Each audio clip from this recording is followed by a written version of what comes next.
যা মনে হয় তা তিনি নন। যথাযথ কালী ও ব্রহ্ম এক, তিনি মোক্ষদায়িনী, তারা তিনি ব্রহ্মময়ী।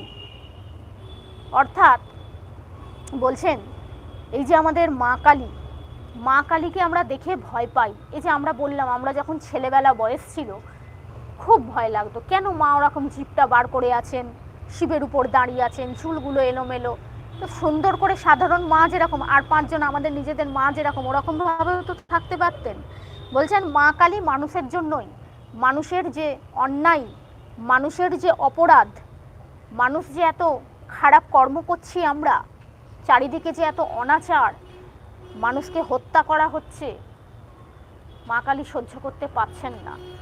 মায়ের গায়ে সে শরীরে সমস্ত বিষ হয়ে, যেমন শিব বিষ পান করে, হলাহল বিষ পান করে তিনি নীলকণ্ঠ হয়ে গেছিলেন, মা কালীও যেন সেই উগ্র রূপ ধারণ